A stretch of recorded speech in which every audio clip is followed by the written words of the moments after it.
Olá, meus queridos, a paz do Senhor Jesus, que a graça de Deus, o amor de Cristo esteja sobre o teu coração. Com alegria, estou chegando até você, agradecendo a sua audiência, obrigado pela sua companhia, que bom que você está aqui com a gente.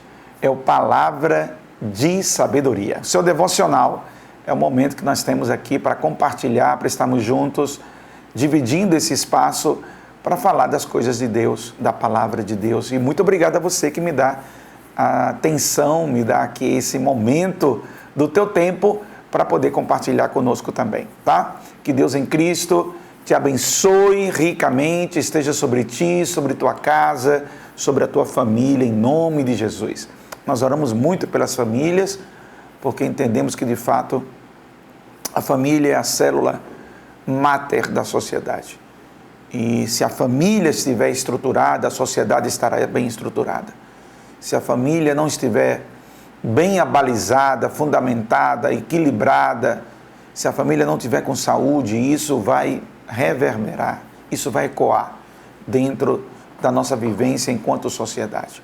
Todo problema que a gente vive na sociedade, de alguma maneira, ele tem como ponto focal ou como epicentro a família. São os conflitos, são os entendimentos, são os desentendimentos, são as alegrias, as conquistas, são os momentos de consolidação, de fortalecimento, de avanço, são os momentos de tristeza, de dor. Todas essas variáveis estão presentes dentro do núcleo familiar. Entra a questão socioeconômica, emocional, espiritual, tudo isso está dentro da vivência que começa dentro de casa. E como diziam os antigos, não custa nada lembrar uma frase muito propícia: costume de casa, vai à praça. É uma singela afirmação de como que acontece dentro de casa, na relação de amizade, de respeito, de amor, de afeto, de atenção, de construção. Tudo isso reverbera na vida social. Não tem como não. De alguma maneira, nós somos marcados por essa vivência e marcamos outros também por causa disso. Por isso, estamos sempre orando pela família. Estamos sempre tratando do assunto da família. A igreja, por sinal, é uma das grandes defensoras da família. Não porque as pessoas sejam perfeitas. Existe até um discurso um pouco preocupante quando alguém aponta um erro da família cristã, ou um erro de alguém que é cristão e vive em família, e aponta isso como uma hipocrisia, ou até mesmo como uma fragilidade ou falsidade, falta de integridade. Quando, na verdade, o fato da igreja e o fato da Bíblia Sagrada defender, apresentar os parâmetros para a família, não significa dizer que o fator humano foi desprezado nesse processo. O fator humano é uma variável muito grande na construção da família, porque cada pessoa reage de uma maneira, absorve de um jeito e processa de outro jeito. Então os resultados são variáveis por causa disso. Mas não significa dizer que o princípio é inválido. Não significa dizer que não deve ser mantido. E também não quer dizer que haja uma incoerência na aplicação desse princípio. Não. Só quer dizer que as pessoas têm suas fragilidades. As pessoas têm suas limitações e que muitas das vezes não conseguem ou não querem ou não se comprometem com o princípio defendido pela palavra de Deus. Quando você escuta um cristão que ele não vive segundo a palavra de Deus, ele já está se autodisciplinando nesse processo, porque ele está sujeito ao julgamento, à análise, ao critério do parâmetro da família que ele não está cumprindo ou para qualquer outra coisa que ele não esteja fazendo. Um seguidor de Cristo, ele segue o exemplo de Cristo na palavra, na vida, na sua prática. Se ele não faz, então ele está depondo contra a própria vivência dele. Mas não quer dizer que a mensagem de Cristo, a pregação da palavra esteja errada. Não, só quer dizer que aquela pessoa não decidiu obedecer, não aceitou aquele princípio para a sua vida, ou se corrompeu ao longo da caminhada por uma fragilidade, uma tentação, uma fraqueza, seja ela qual for. De toda forma, qual é o importante dessa mensagem inicial que eu estou trazendo para você? É que família é projeto de Deus, que família é um projeto constituído na descrição da palavra de Deus, com o homem tendo o seu papel, a mulher tendo o seu papel, os filhos também construindo a sua história naquilo que é a família. E se a família vai bem, a sociedade vai bem. Se nós vemos a sociedade não indo bem, isso é um sinal, é um sintoma de que as famílias não estão bem e que elas precisam de acompanhamento, de reforço, de orientação, e nós, como servos de Deus, através da Bíblia Sagrada, podemos trazer essa orientação e ajudar a todos que querem seguir o caminho, que querem se comprometer com a palavra, que querem ter uma mudança de vida real. Para quem quer, este evangelho, o evangelho de Cristo Jesus, é revolucionário, é transformador, é extraordinário. Para quem não quer, ele terá essa conduta de caráter desviado, ou caráter frágil, ou caráter corrompido em qualquer atividade que for. Seja a religião que aquela pessoa for, seja a prática filosófica que aquela pessoa tiver, se ela está comprometida no nível do caráter, então ela tem um problema grave que vai acompanhar ela, essa pessoa, em todas as áreas da sua vida. Ser cristão é uma bênção. Ter uma família cristã é ter uma família debaixo dos princípios da palavra de Deus. E esses princípios são valorosos, eternos e frutificadores para todo aquele que assim pratica. Família, projeto de Deus, tá bom? Vamos orar pelas famílias, é a minha proposta inicial na abertura de hoje, nessa palavra inicial aqui com você, orando pelas famílias nesse momento. Senhor Deus, Pai amado, queremos nos dirigir à Tua presença, reconhecendo a Tua soberania, autoridade e poder sobre todas as coisas. Reconhecemos o Teu senhorio na nossa vida. Obrigado, Senhor. Obrigado pelo Teu amor, obrigado pelo Teu cuidado. Neste dia, Pai, nos dirigimos a Ti em nome do Teu Filho Jesus, o nosso intercessor, o nosso mediador diante de Ti. E através da obra vicária, sacrificial, redentora do Teu Filho Jesus na cruz do Calvário, podemos nos apresentar diante de Ti e assim fazemos. E Te pedimos, Senhor, nesse dia, em favor de todas as famílias que nos escutam agora, nesse momento, Senhor, que a Tua verdade, que os Teus princípios sejam ensinados, defendidos e praticados em todas as famílias. Que haja, Senhor, o cuidado, a atenção, o afeto, o respeito, o amor, como assim prega a Tua palavra e nos ensina os Teus mandamentos. Protege, Senhor, cada casa, cada pai, cada mãe, cada filho. Protege das investidas do adversário das nossas almas. Protege, Senhor, dos ataques sofridos, Senhor, por cada família em diferentes formas e de diferentes maneiras. E traz, Senhor, uma solidez para cada casa que seja firmada em Tua palavra e firmada em Ti. Nós abençoamos a todos, em o nome de Jesus. Amém, amém. Amém, queridos. Vamos para o louvor.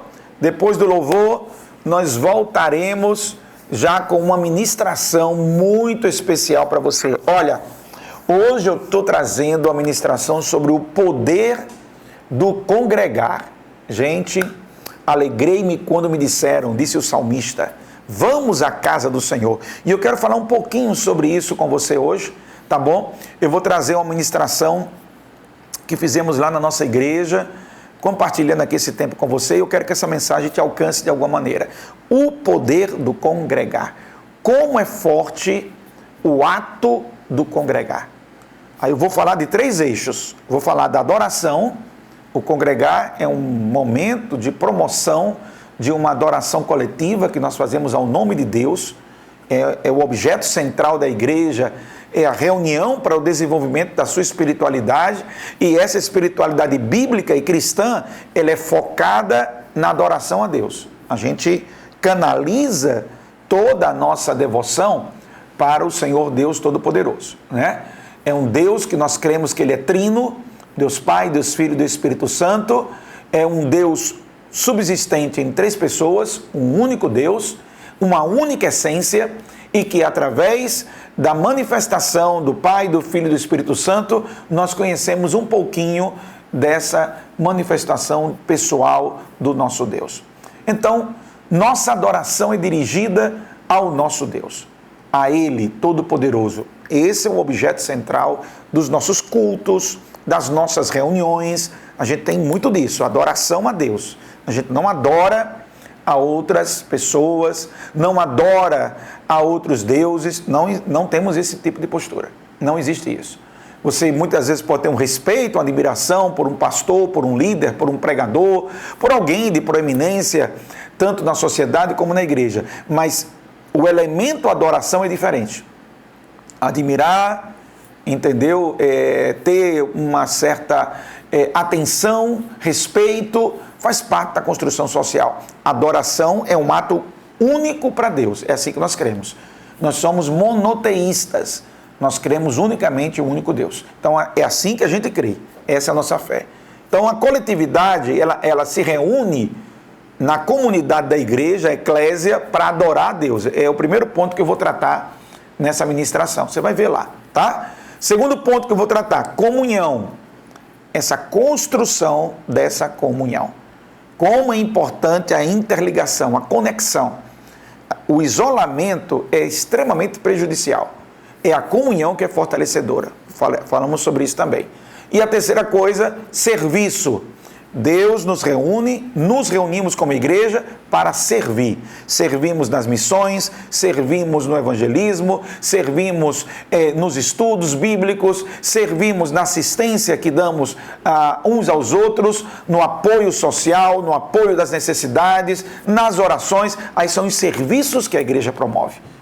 Vou falar sobre isso, espero que você seja edificado, tá bom? Daqui a pouquinho a gente volta com o louvor e quando voltarmos, aí já vai entrar a ministração da palavra.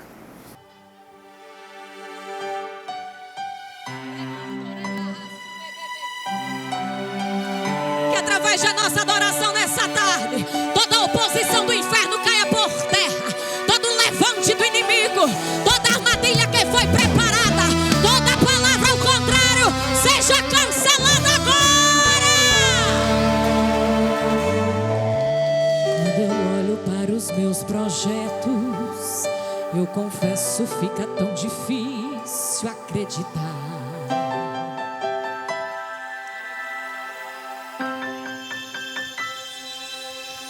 Quando eu olho para as tuas promessas, acredito vai valer a pena esperar.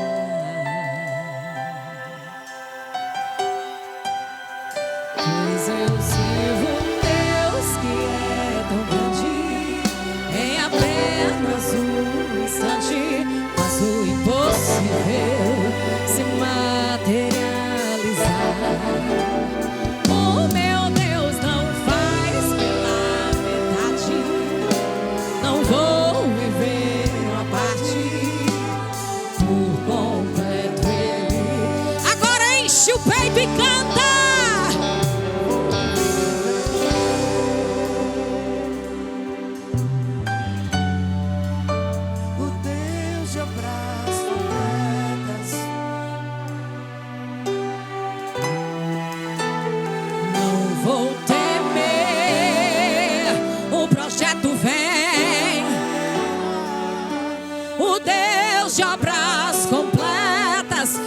Fazer cumprir na hora certa.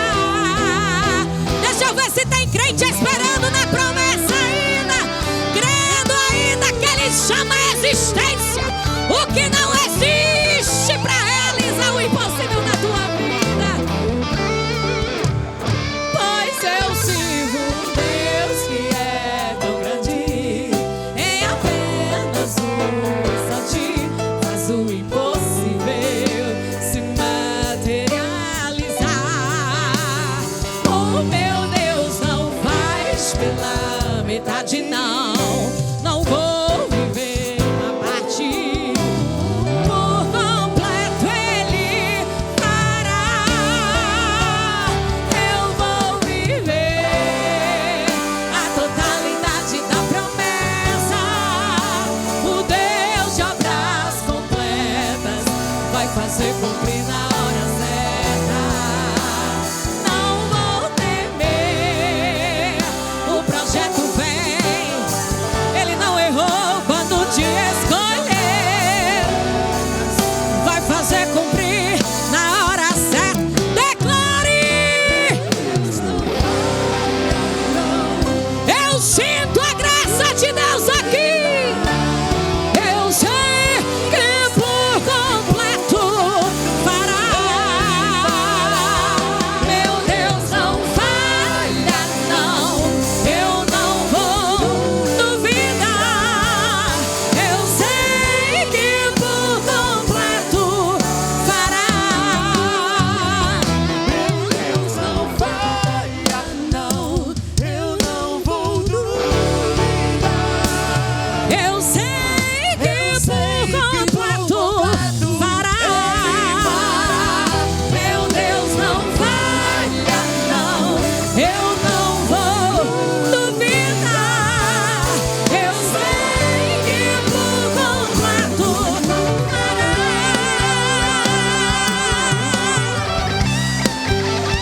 Eu vou viver.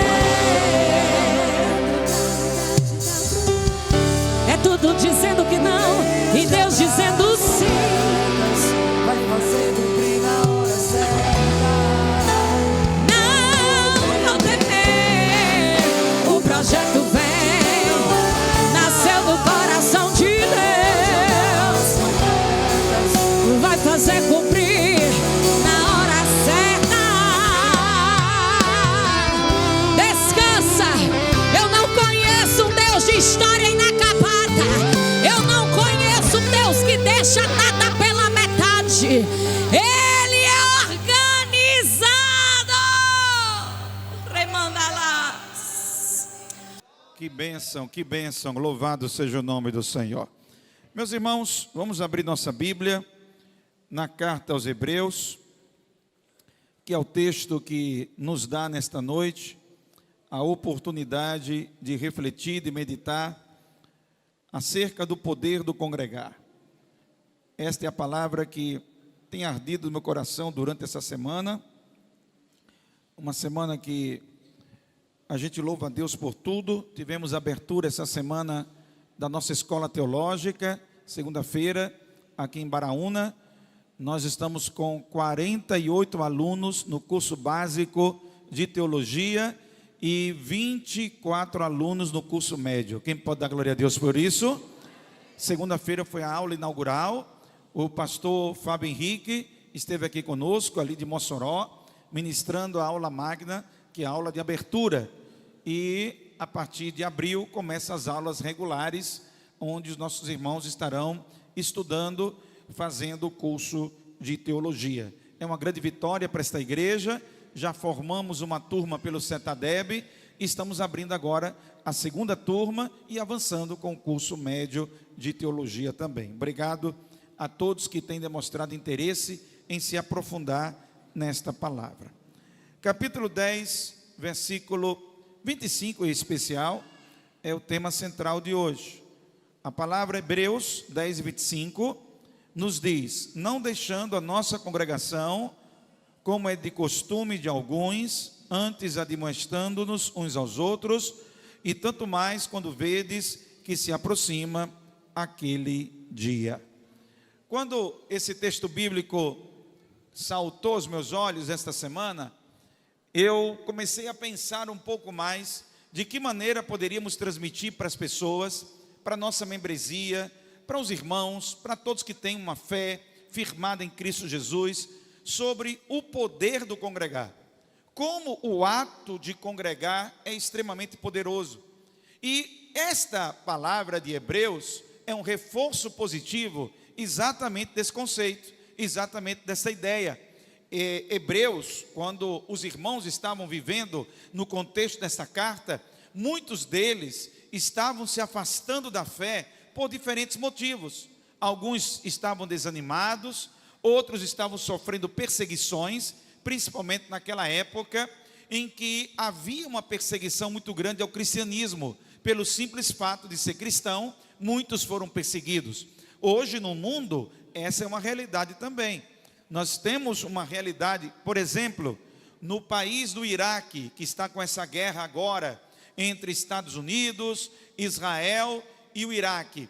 O Iraque é um país que adota o islamismo como religião oficial e como uma regência de governo. Não é só uma religião, é também uma religião presente no Estado que governa o país. Tanto que quem é o presidente, o líder do país, é um ayatolá, que é um líder do islamismo. É uma pessoa que é considerada um ícone, uma referência para o islamismo. E essa lei, a lei do islamismo, é a que segue regendo o país do Irã. A ponto de que, se alguém professar ou declarar uma outra fé, além da fé islâmica, ele é considerado um traidor e ele está sujeito à pena de morte. A sentença para uma pessoa identificada como cristã, ou até não obrigatoriamente só os cristãos, mas qualquer outra crença que não seja do Islã, eles atacam, identificam e penalizam. E a penalidade é a pena de morte, para você ter ideia. Assim como acontece no Irã com o cristianismo, acontece em vários países do Oriente Médio, vários países asiáticos, vários países que são dominados pela lei islâmica, elas têm uma grande perseguição ao cristianismo, por causa de algo muito parecido que aconteceu lá atrás, na época de Jesus, é que muitos que se converteram ao cristianismo eram perseguidos e pararam de se congregar. Então diga comigo, a perseguição, um pouco mais forte, a perseguição, o desânimo pode gerar a frieza do congregar. Então, às vezes a perseguição não é uma perseguição de uma religião, às vezes é perseguição de uma família, às vezes é perseguição de um conhecido, às vezes é perseguição de alguém que não simpatiza com a sua fé, às vezes é uma implicância de alguém que não quer que você seja crente. Ainda hoje a gente enfrenta isso.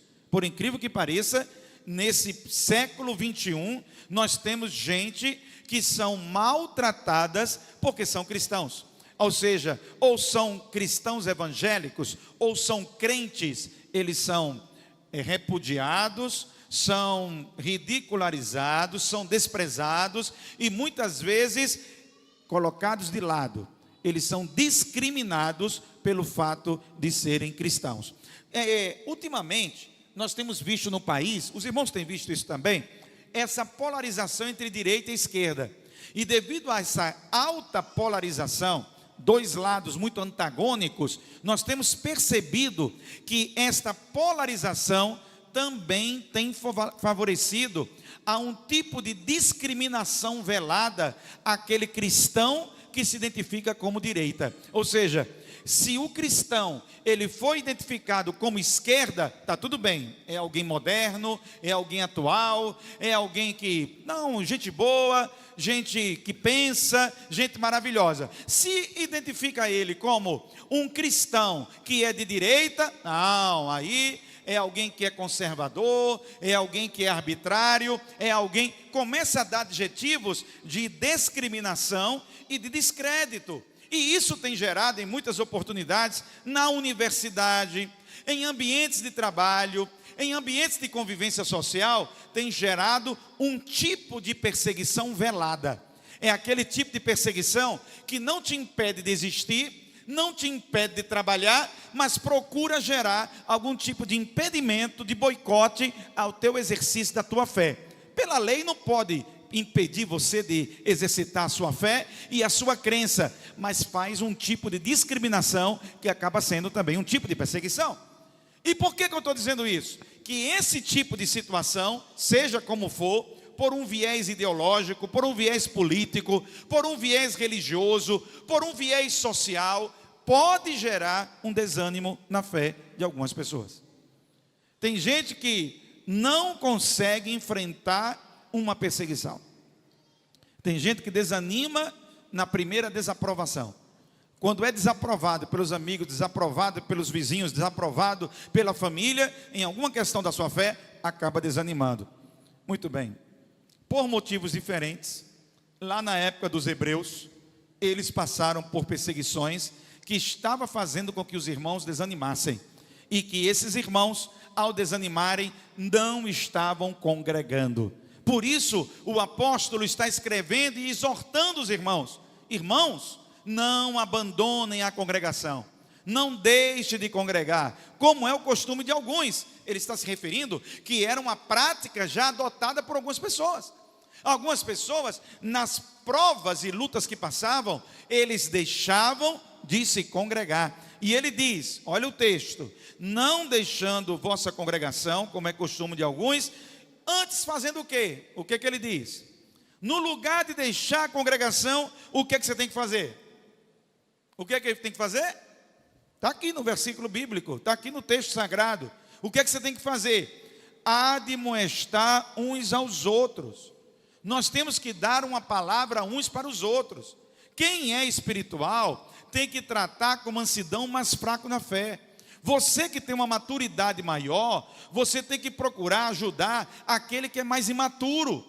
Você que tem uma firmeza maior na sua fé, você tem que trazer aquele irmão e conversar com ele. Admoestar. Não é jogar lenha na fogueira, não. Às vezes o irmão está triste com uma coisa que aconteceu com outro irmão na igreja.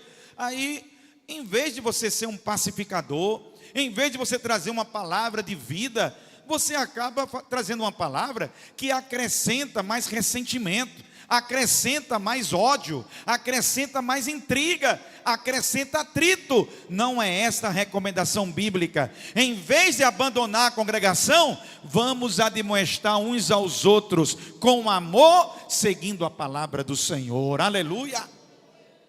Oriente seu irmão. Você está vendo, olha, tem irmãos que você tem mais acesso do que eu.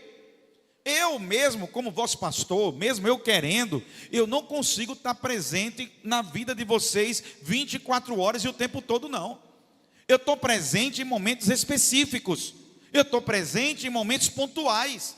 Eu estou presente aqui na minha cátedra, na minha posição de estar ensinando, orientando. Eu estou presente no aconselhamento que eu faço a muitos irmãos no particular. Eu estou presente nas orientações que eu dou para a vida cristã. Mas eu não consigo, eu humanamente, irmãos, eu sempre falo sobre isso, para que a gente não crie uma expectativa errada. Humanamente, eu não consigo estar na casa de todos os membros da Assembleia de Deus aqui. Eu me esforço, e olha que eu me esforço, e olha que eu me viro nos 30, eu faço um monte de coisa em um dia, eu me movimento, eu procuro estar em vários lugares, atendendo às necessidades, mas eu tenho a minha limitação, por isso o meu alerta, escute aqui, olha o meu alerta, nós é que temos que admoestar uns aos outros, está aqui, eu estou lendo o que está na Bíblia, admoestando uns aos outros. Está aqui Eliabe, encontrou o irmão Tião, de repente viu que Tião está triste com o negócio.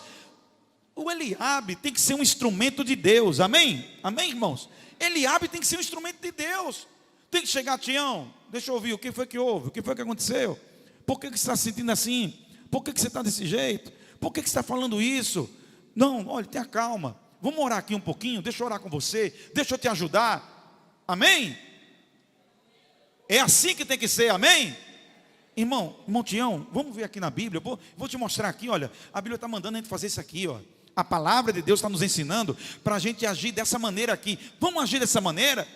É isso que se espera de nós. Você que é membro da igreja, você que faz parte do corpo de Cristo, você que está ligado a este corpo, o que se espera, não é que você olhe, é isso mesmo, aquele camarada não presta, aquele ali é falso, aquele ali não vale nada. Irmão, você não está contribuindo em nada, não existe verdade nesse tipo de atitude, existe malícia, existe contenda, existe dissensão, existe intriga, e não é para isso que Deus nos reúne. Nós nos reunimos para nos fortalecer, aleluia.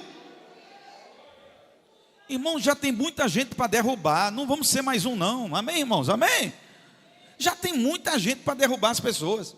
Já tem muita gente com palavra de morte, com palavra agressiva, com palavra depreciativa, com palavra de arrancar o couro do outro. Tem muita gente com vontade, muitas vezes, de jogar as suas frustrações nas costas do outro. E não é para isso que nós estamos aqui, meu irmão. Nós estamos aqui para entender: existe um poder no congregar. Congregar faz bem, congregar é bíblico, congregar é a visão da palavra de Deus para nós. Nós não podemos abandonar a nossa congregação como alguns têm feito. No lugar disso, nós temos que nos admoestar uns aos outros, glória ao nome do Senhor, com amor, com moderação, com equilíbrio, cheio de Deus na nossa vida, aleluia.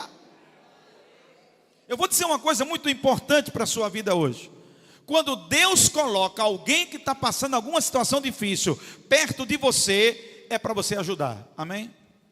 Amém? É para você ajudar, não é para você derrubar, não é para você destruir, não é para você acabar, não é para você enterrar a pessoa que já está lá quase morta na sua condição espiritual. Você está vendo que a pessoa está por um fio de nada. E em vez de você trazer uma palavra de Deus, uma palavra bíblica, uma palavra inspirada, você traz uma palavra de condenação, você traz uma palavra de acusação, você traz uma palavra que na maioria das vezes é apenas uma opinião pessoal tua e não tem nada a ver com o que Deus quer tratar com a vida daquela pessoa. É apenas uma opinião tua. Não, na minha opinião, irmão, a gente tem que se ligar, não é a minha opinião, é o que diz a palavra do Senhor, é o que diz a Bíblia. Qual é a recomendação bíblica para aquela situação que você está vendo? Não, porque eu acho, eu já falei sobre isso aqui várias vezes, eu já falei com vocês várias oportunidades sobre esse negócio de eu acho. Na maioria das vezes não achou nada, está perdidozinho.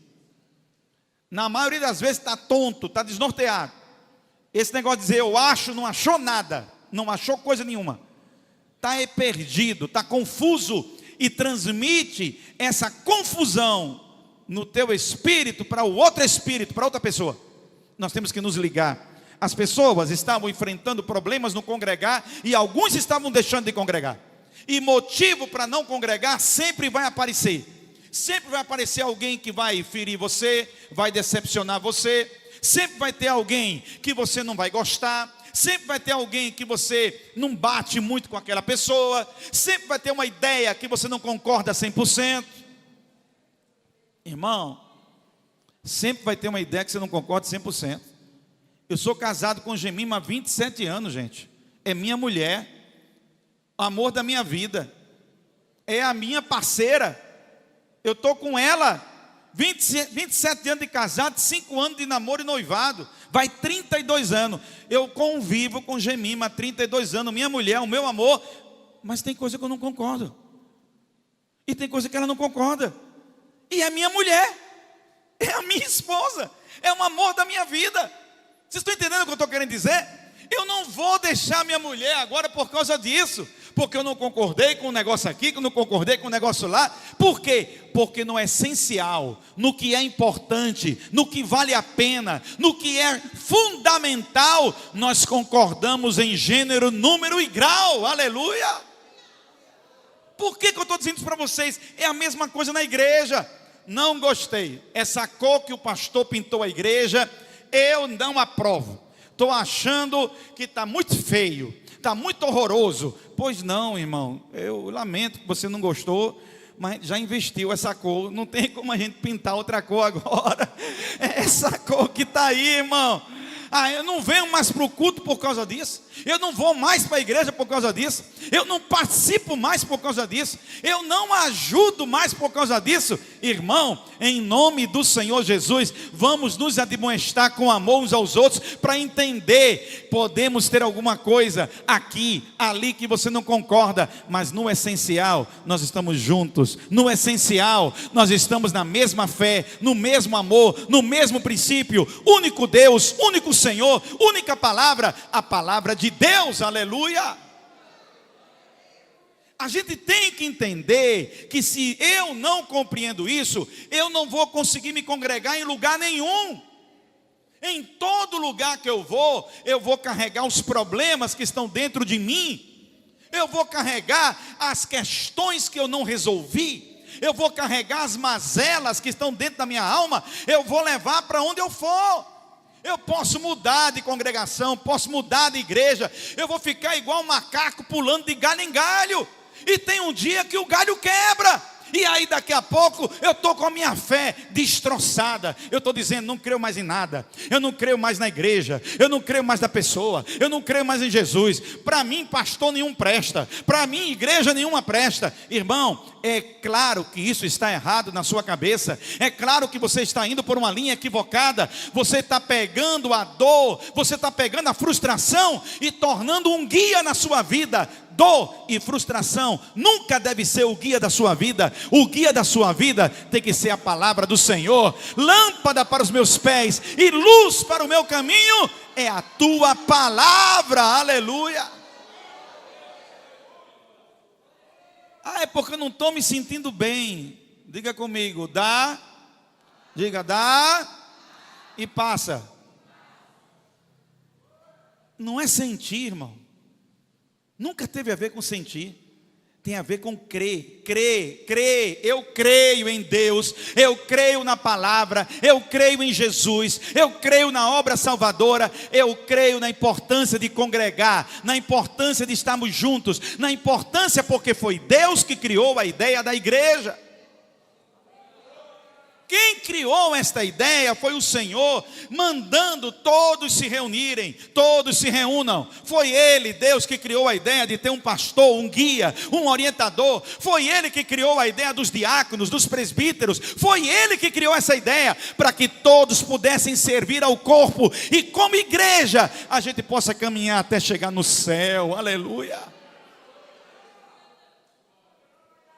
Aqui é um grande laboratório, a gente está sendo trabalhado, irmão, está sendo trabalhado, pelo amor de Deus. Essa sua fixação em encontrar defeito vai acabar com você. Essa sua fixação em procurar erros vai acabar com a sua fé.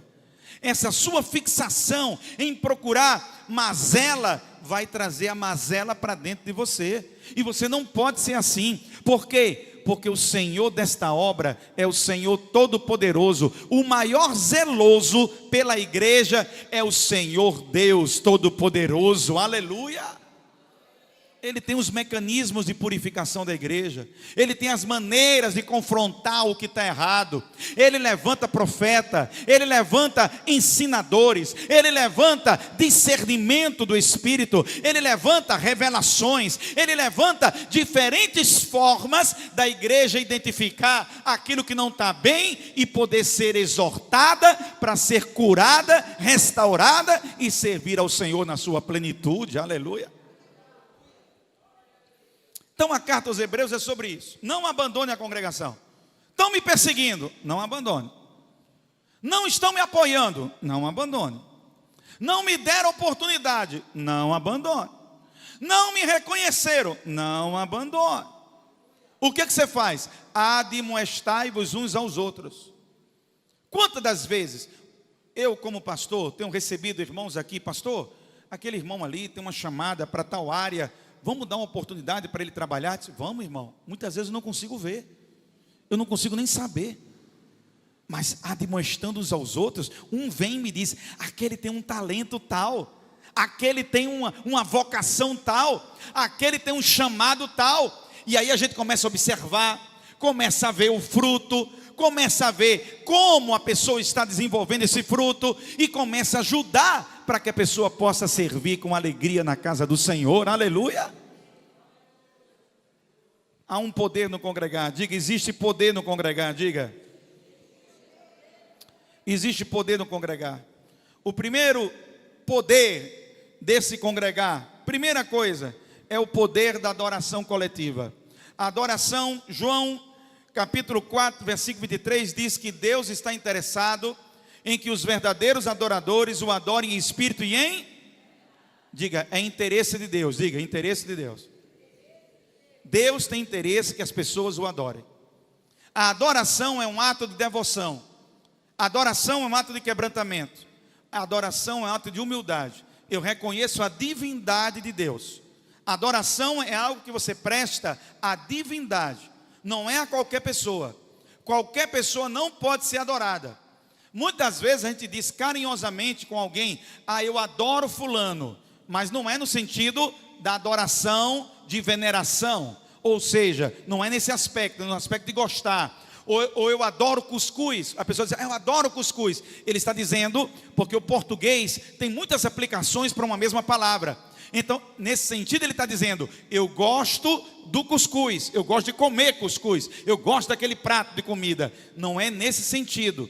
A adoração que a Bíblia se refere é a adoração da veneração, da devoção, em que você considera o ser adorado divino. Quer dizer, ele está além dessa área humana, desse aspecto horizontal. E para nós, cristãos, nós somos monoteístas, a gente acredita apenas em um único Deus, então a nossa adoração é somente ao Senhor nosso Deus. Glória ao nome do Senhor. Nós não adoramos a ídolos, nós não adoramos a pessoas humanas, nós não adoramos. Nós respeitamos a história de cada um, o exemplo de cada um, a inspiração de cada um, mas a adoração é diferente. A adoração é um ato de devoção, de humildade. Por isso que a adoração é prestada com o coração de joelhos diante de Deus. Aleluia! É uma rendição. A adoração literalmente é você se render, porque você se entrega e você diz: Deus, eu te reconheço como meu Senhor, como meu Salvador, como único Deus. Não existe Deus igual a tu. Aleluia! Nesta adoração, em Salmo 122, versículo 21 diz: alegrei-me quando me disseram: vamos à casa do Senhor. Porque no ambiente da coletividade existe uma manifestação de adoração a Deus. Quando a gente vem para o culto, quando a gente vem para a congregação, a gente vem primeiro adorar a Deus. O que é que você veio fazer aqui? Me lembrei de Jubila. Talvez não é do tempo de vocês, mas Jubila era um cantor que existiu aqui no Rio Grande do Norte, que ele cantava esse hino. Ele tinha 10 oportunidades ele cantava esse hino. Ele dizia: o que é que você veio fazer aqui? Eu vim adorar a Deus. O que é que você veio fazer aqui? Eu vim adorar a Deus. Aleluia, aleluia. Eu vim adorar a Deus. E por aí vai. Ele cantava esse hino que ele cantava. O que é que você veio fazer aqui? Eu vim adorar a Deus. Dê glória ao nome do Senhor. Aleluia. A congregação, a coletividade, a gente se reúne para adorar a Deus. A adoração individual, ela faz parte do nosso ato devocional. Individualmente, cada um adora a Deus em casa, no trabalho, no que estiver fazendo. Essa adoração pessoal, individual, ela te sustenta. E a adoração coletiva, ela te fortalece. Quando você está aqui, você tem que entender: eu vim aqui para adorar a Deus. Então o que é que eu entrego a Deus? O que é que eu entrego a Deus? O que é que eu entrego a Deus? Adoração. E nesta adoração eu manifesto a Deus louvores. Os louvores são as exaltações. Toda vez que você elogia, que você exalta, que você engrandece o nome do Senhor, você está louvando o nome do Senhor. Você louva a Deus dizendo os seus feitos, o que Ele fez. Você louva a Deus dizendo o que Ele é, a pessoa que Ele é. Então eu posso dizer: o Senhor é grande, o Senhor é maravilhoso, o Senhor é onipotente, o Senhor é onipresente. Eu estou louvando a Deus dizendo quem Ele é. E no meu ato de louvor, eu estou adorando ao meu Senhor. Aleluia. Por isso que muitas vezes nós, principalmente nós crentes pentecostais, principalmente a linha pentecostal da fé, ela manifesta isso de maneira muito veemente, de maneira muito forte, através do glória a Deus, aleluia. De vez em quando você está aqui: aleluia, glória a Deus. O que é isso? O que é isso? O que é isso, irmão? Adoração ao nome do Senhor através do louvor. Eu estou elogiando Deus, eu estou exaltando Deus, e através desse louvor o nome do Senhor está sendo adorado. Aleluia! É por isso que na nossa fé nós temos esse hábito. A gente não tem o hábito de chegar no culto, entrar mudo e sair calado. Não é o nosso hábito. O nosso hábito é, durante o culto, a gente canta. Os hinos congregacionais, a gente canta. Por que a gente canta? Por quê? Por quê? Porque veio adorar o Senhor. E como é que eu estou adorando a Deus? Como? Através do louvor. Eu estou cantando, eu estou louvando ao nome do Senhor. Olha, a gente diz assim, eu estou louvando. Ou seja, o cantar se tornou sinônimo do louvar. Que muitas vezes a gente diz assim, irmãos, eu vou louvar a Deus com um hino. Não é assim que a gente diz? Eu vou louvar a Deus com um hino. O que é que eu estou dizendo? Eu vou engrandecer o nome do Senhor. Eu vou dar a Ele a honra e a glória que Ele é digno de receber. O culto é para Deus. Aleluia! Existe uma preocupação quando a gente para de se congregar e não entende que a minha congregação, ela precisa da minha manifestação coletiva, mesmo que eu tenha a minha manifestação individual.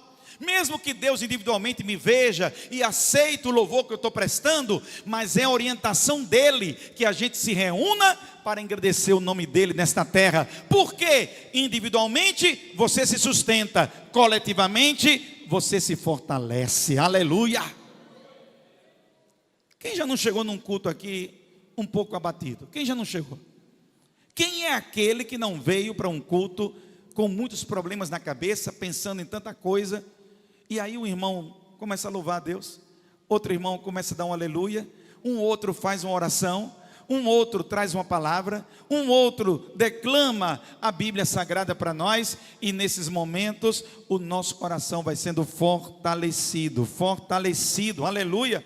É como brasa. Se a brasa for tirada de dentro do fogo ou de perto uma da outra, o que acontece com ela? O que acontece? Se apaga. É o que acontece quando você deixa de congregar. Você não entendeu esse poder dessa adoração coletiva, porque essa adoração coletiva não é um ritual, não é um ato mecânico formal, é um ato espiritual. Aleluia! Eu não venho para a igreja só por causa do costume de vir para a igreja. Eu venho para a igreja não porque é uma rotina, mas é porque é um encontro com Deus. Eu estou me encontrando com meu Criador e com meus irmãos que comungam da fé em Cristo Jesus. Estamos juntos, reunidos para adorar a Deus. Aleluia! E cada um traz uma coisa, e cada um traz algo para esse momento coletivo de adoração, que não impede a adoração individual, mas que soma-se à tua adoração individual. A adoração coletiva, quando estamos aqui juntos, ela tem um poder de quebrar cadeias, glória ao nome do Senhor. Ela tem um poder de promover esse momento de conexão uns com os outros, e aquele que está desatento acaba sendo admoestado, glória ao nome do Senhor.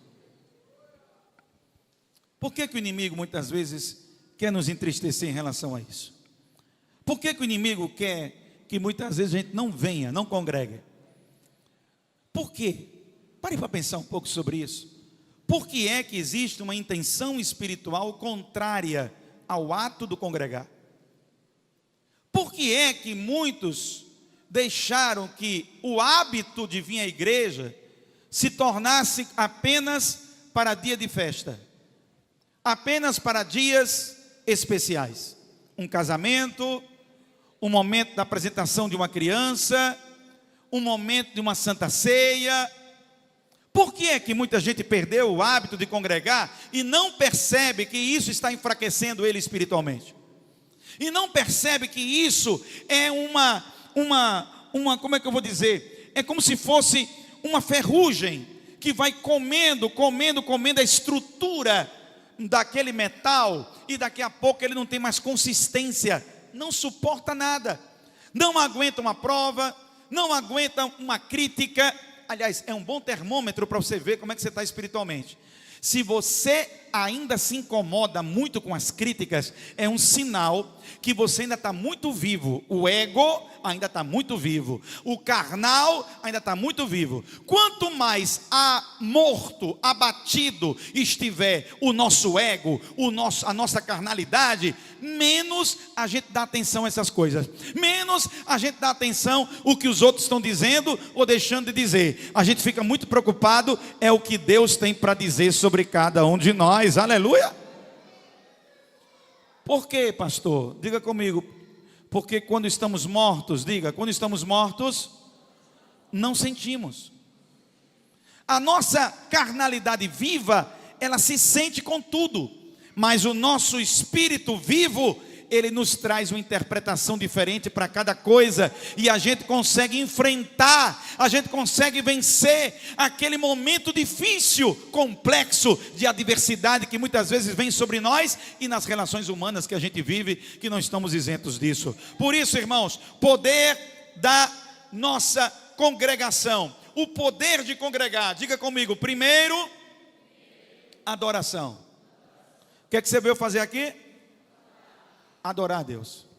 Não esteja preocupado em receber uma profecia, não esteja preocupado em receber uma revelação, não esteja preocupado em receber uma cura, não esteja preocupado com isso. Quando você vier para a casa do Senhor, você tem que vir com o coração para adorar a Deus. Adorar a Deus. Se Deus, na manifestação da nossa reunião, Ele quiser dar uma palavra profética para a sua vida, a palavra vai ser liberada em nome do Senhor Jesus. Aleluia! Mas se você transformar a vinda do culto, a vinda da adoração ao Senhor, a outra coisa, eu queria receber uma chave, eu queria receber um papel, eu queria receber uma assinatura, eu queria receber se você vier dessa maneira, você vai se frustrar, você vai se decepcionar, porque você está com a expectativa errada, está com a expectativa equivocada a respeito do culto. O culto é um lugar de adoração ao nome do Senhor. Estamos aqui para adorar a Deus. Se você pode, levante as suas mãos e adore ao nome do nosso Deus. Aleluia! Quando você entrar na casa do Senhor, o livro de Eclesiastes nos recomenda: guarda o teu pé quando entrares na casa do Senhor. Ele quer dizer o quê? Se ligue, tenha atenção. Você não está aqui por estar, não. Você está aqui debaixo de um propósito. Eu vim render a Deus Todo-Poderoso a glória que Ele é digno de receber. Aleluia! Segunda coisa, diga comigo, o poder da comunhão. Primeiro objetivo, adorar. Então você tem que sair de casa para deixar a preguiça de lado, para deixar o comodismo, para deixar a distração. É por isso que você tem que sair de casa. Em casa você também vai adorar a Deus. Não estou eliminando a adoração que você pode prestar a Deus na sua casa. Você pode fazer isso em casa também. É possível também fazer em casa. Mas é ruim quando você faz só em casa. Quando você faz isso só em casa, é sinal que alguma coisa não está completa. Por que não está completa? Porque a Bíblia nos incentiva ao ato da comunhão. Atos 2:42.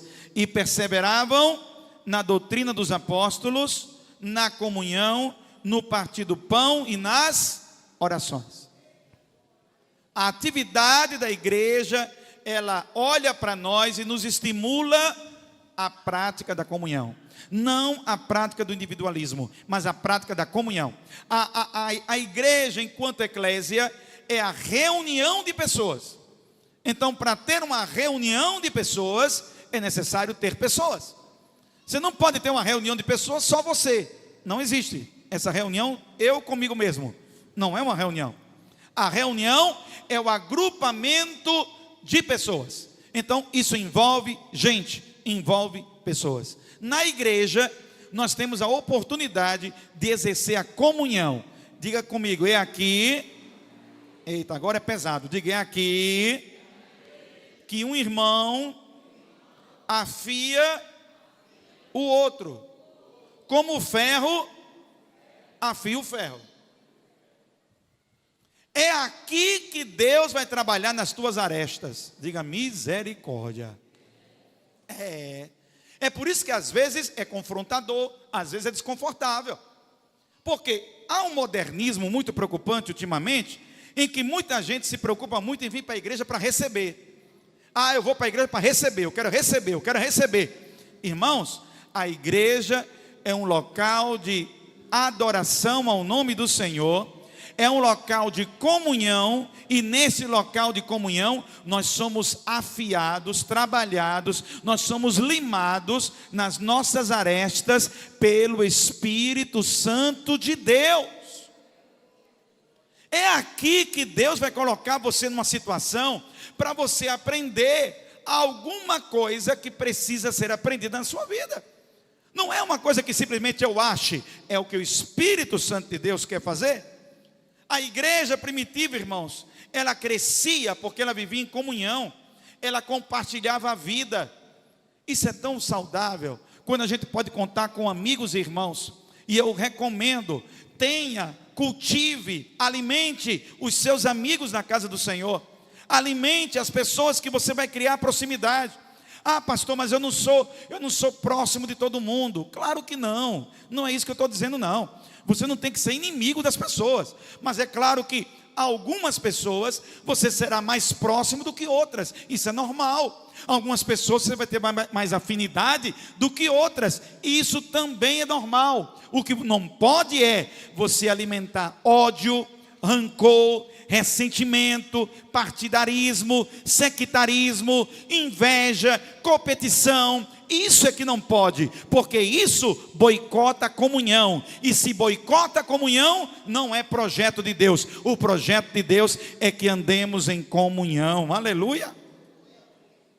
Eclesiastes 4, versículo 9 e 10, diz que é melhor serem dois do que um, porque se um cair, o outro levanta.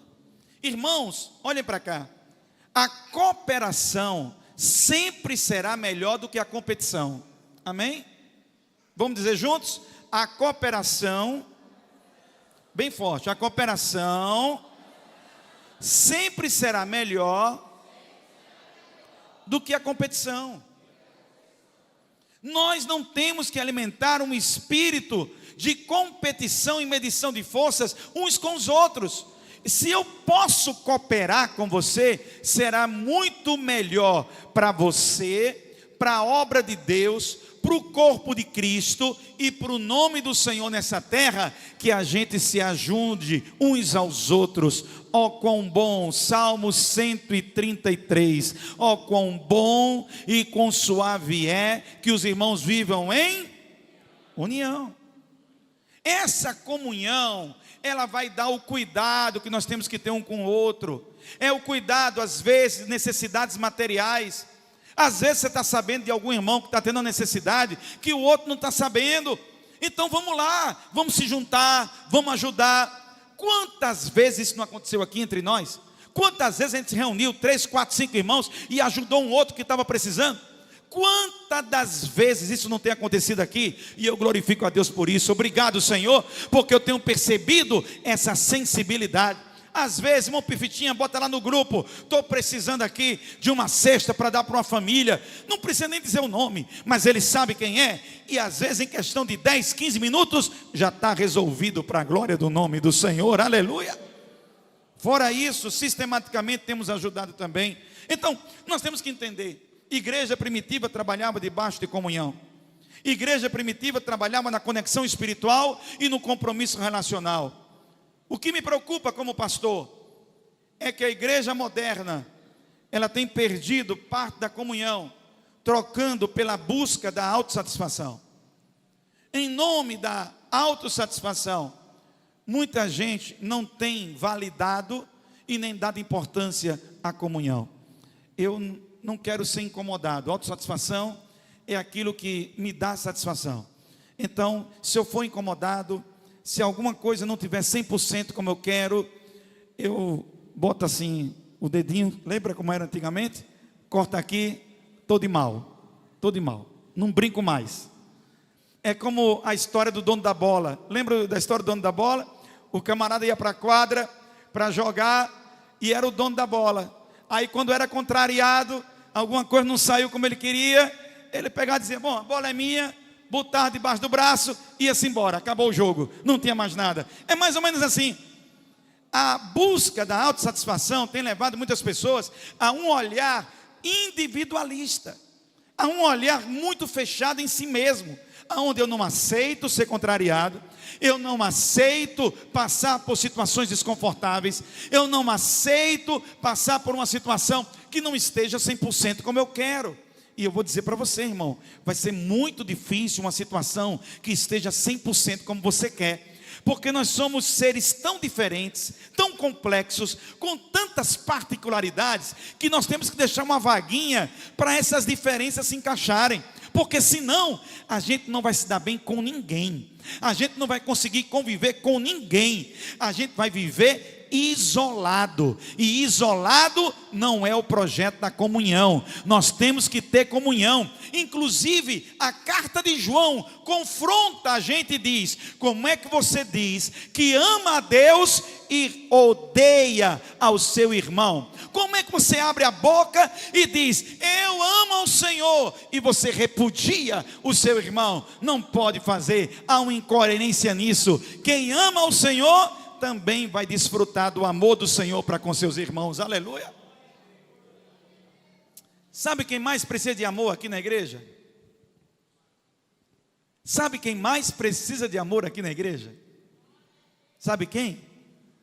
Quem é mais diferente de você.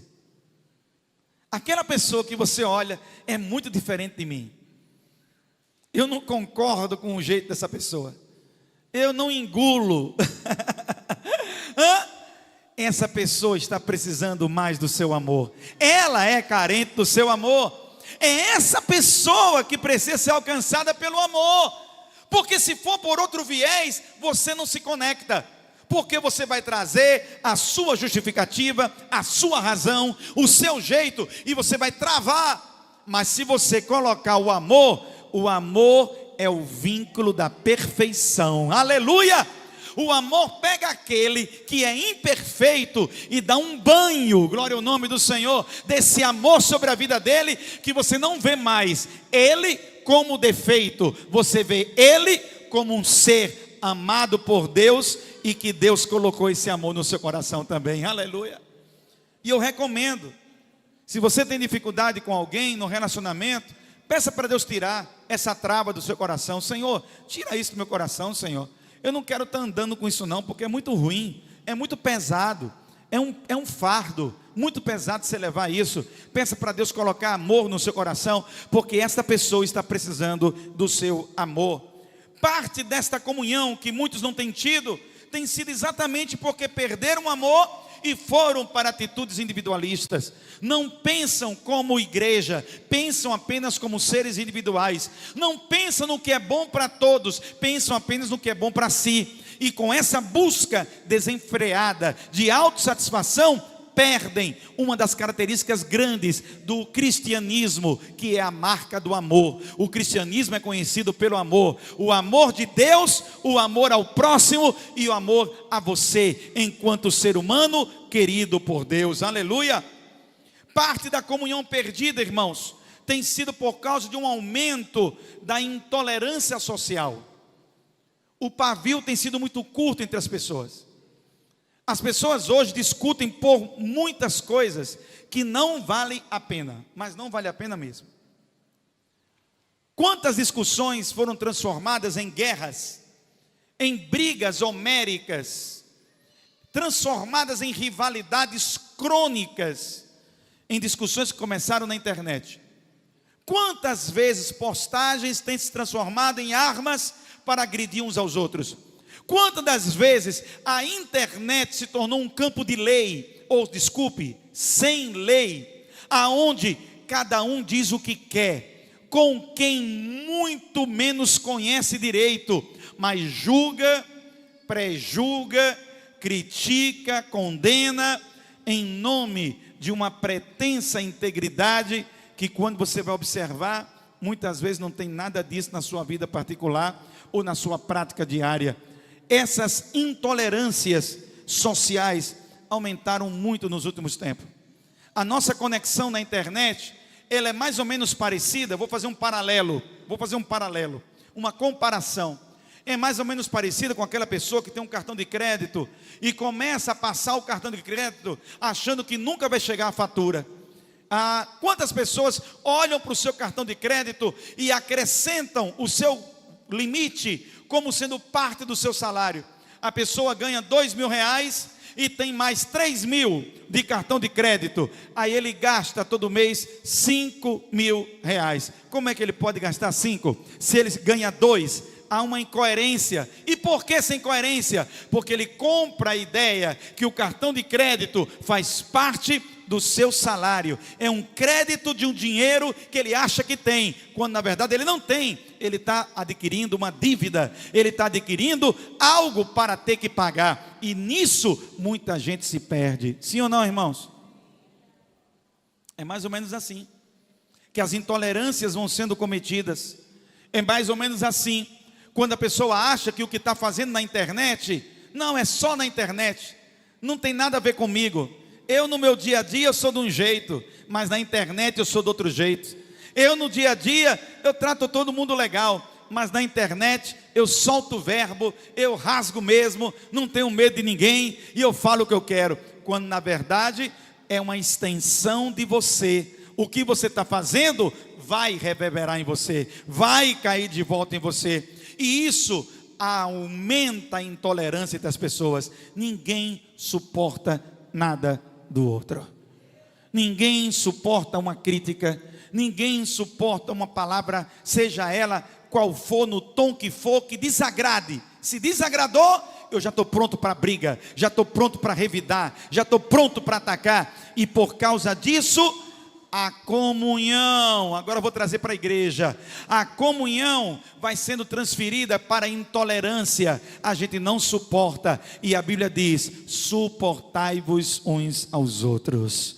Suportai-vos uns aos outros, vós que sois espirituais, ajudai aqueles que são mais fracos na fé. Você que tem uma gordura de fé maior, você tem que queimar essa gordura para ajudar aquele que não está bem, aquele que não está 100%. Você que vê um irmão descontrolado, precipitado, falando bobagem, falando besteira, você já está vendo, aquele irmão não está bem, aquele irmão não está equilibrado, aquele irmão não está seguindo a orientação bíblica. O que é que eu vou fazer? A primeira coisa, eu vou orar pelo meu irmão. A segunda coisa, eu vou admoestar o meu irmão. A terceira coisa, eu vou me colocar à disposição do meu irmão para ajudá-lo. Aleluia!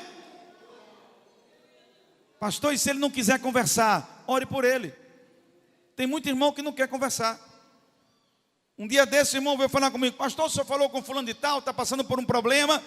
Eu disse: falei, irmão. E aí? Eu disse: não, o irmão não quer ajuda. O irmão não quer ajuda. Eu ofereci ajuda, me prontifiquei, estou aqui, mas o irmão não quer. E foi. Ah, tá bom. Vai acontecer isso. O que é que eu posso fazer? O que é que eu posso fazer? Orar, joelho no chão. Como eu faço sistematicamente? Eu tenho na minha prática, eu já contei isso aqui para vocês, eu oro sistematicamente por todas as congregações, por todos os dirigentes. Eu tenho um dia de orar por cada um, para que eu não me perca, para que eu não perca a sequência. Então eu tenho um dia de orar por cada congregação. Eu sei que não é fácil estar na frente de um trabalho, eu sei que não é fácil estar dirigindo um grupo de pessoas, eu sei que não é fácil, irmão, não é. É um trabalho sacerdotal, sacrificial, é um trabalho de renúncia, eu sei disso. Por isso, o meu cuidado de orar. Aqui na sede, eu oro pelos departamentos, eu oro pela vida. Muitos que eu lembro o nome, eu vou lembrando nome por nome e colocando diante do Senhor. De uma coisa eu vos garanto: eu oro, eu intercedo, é a ajuda mínima que eu posso dar. E depois eu procuro oferecer a minha ajuda pastoral para aqueles que assim querem, em nome de Jesus, aleluia. Então diga comigo: quem se isola fica vulnerável. Diga: comunhão cura, abençoa e restaura. Pode ser o seu pior dia, vale mais a pena estar na igreja do que você se isolar. Pode ser o seu dia mais difícil que você estiver enfrentando, vale mais a pena vir para a casa do Senhor do que você se isolar. Se você se isolar, você vai alimentar a sua tristeza. E eu termino dizendo, o poder de congregar. Primeiro, adoração. Segundo, comunhão. Terceiro, diga comigo, serviço. 1 Pedro 4,10. Cada um administre aos outros o dom como recebeu. Lá em Marcos 10,45, Jesus está dizendo: o Filho do Homem não veio para ser servido, mas para servir. A igreja não é um lugar só de receber. A igreja é um lugar de servir. Deus nos dá dons e talentos para servir. Todo crente, eu vou dizer todos, irmãos, prestem atenção. Todos os crentes, eles têm que ter um compromisso de serviço na casa do Senhor. Na área em que Deus te chama, quem congrega acaba descobrindo o seu propósito, acaba descobrindo o direcionamento de Deus para o seu ministério. Há algo para fazer, a seara é grande, os ceifeiros são poucos, tem trabalho para realizar, e eu tenho que me colocar à disposição para poder ajudar naquilo que eu posso ajudar. O seu dom é para servir. O serviço é a prática daquilo que eu recebi da parte do Senhor. Pode ser no louvor, pode ser no evangelismo, pode ser na recepção, pode ser no acolhimento, pode ser na estrutura, pode ser no bastidor, pode ser em tanta coisa que você pode fazer. O que não falta, pode ser na visita. Meu irmão, crente que não serve, ele enfraquece. Deus te trouxe para o corpo, não para a plateia. Você não está aqui para assistir, você está aqui para participar, para se envolver, para pertencer. Deus te chamou para isso, aleluia. Então, se você não está servindo ainda, procure servir em alguma coisa. Eu vou fazer parte da equipe da consagração, eu vou fazer parte da equipe da escola dominical, eu vou fazer parte da equipe de evangelismo, equipe de visitação, equipe de intercessão. Eu não sei qual é a equipe que você vai trabalhar, mas tem trabalho para você. O serviço é para todo membro saudável, ele está servindo ao corpo de Cristo, aleluia. Qual a importância do congregar? É porque existe um poder no congregar. Nós adoramos, nós comungamos e nós servimos. Fiquemos em pé, em nome de Jesus. Que o Senhor Deus, nesta noite, traga sobre o teu coração o discernimento que você precisa para que esta palavra encontre pousada na tua vida. Eu vim para adorar a Deus, eu vivo em comunhão e eu sirvo aos meus irmãos. Eu disse uma vez aqui para vocês que adorar a Deus é um ato único para Deus. Agora, servir a Deus sempre será através dos outros. Servir a Deus sempre envolve os outros. Servir a Deus nunca é um ato isolado. Eu não sirvo a Deus fazendo algo isoladamente. Não, eu sirvo a Deus eu fazendo algo para alguma coisa, para alguém, para um propósito. Ou seja, sempre existe a figura da outra pessoa sendo alcançada, sendo atingida, sendo envolvida nesse processo. É para isso que Deus nos capacita, é para isso que estamos aqui, para servi-los. Amém, igreja? Que Deus em Cristo vos abençoe. Diga para esse irmão, adore a Deus, irmão, diga para ele. Diga para ele, tenha comunhão, irmão, tenha comunhão. E para terminar, sirva. E como é que você serve a Deus? Sirvamos ao Senhor com alegria, em nome de Jesus. Muito bem, meus queridos, gratidão a Deus pela sua vida, gratidão por esse tempo de qualidade aqui com você, um cheiro no coração. Deus abençoe você, sua casa, sua família. E olha, se congrega, tá bom? Não fica isolado não, se congrega, tá bom? É importante esse ato, ele é extremamente importante. Independente, muitas das vezes, das nossas lutas, adversidades, frustrações, que às vezes a gente carrega, às vezes a gente tem decepções que acontecem porque são relações humanas, e nas relações humanas a gente pode decepcionar uns aos outros. Mas existe um valor macro e maior, que é exatamente a comunhão, a adoração e o serviço que prestamos a Deus na nossa comunhão como igreja, na nossa congregação. Tenha esse compromisso com a comunidade local, tenha uma identidade local, isso é importante, isso é muito legal, isso te fortalece, tá bom? Até a próxima, Deus te abençoe, ora por mim, tá? Eu preciso de muita oração, pessoal, e eu não tenho problema nenhum em dizer isso, não, pelo contrário, eu sou franco nisso, eu preciso de muita oração, quero que você me coloque em suas orações. Cheiro no coração, até a próxima.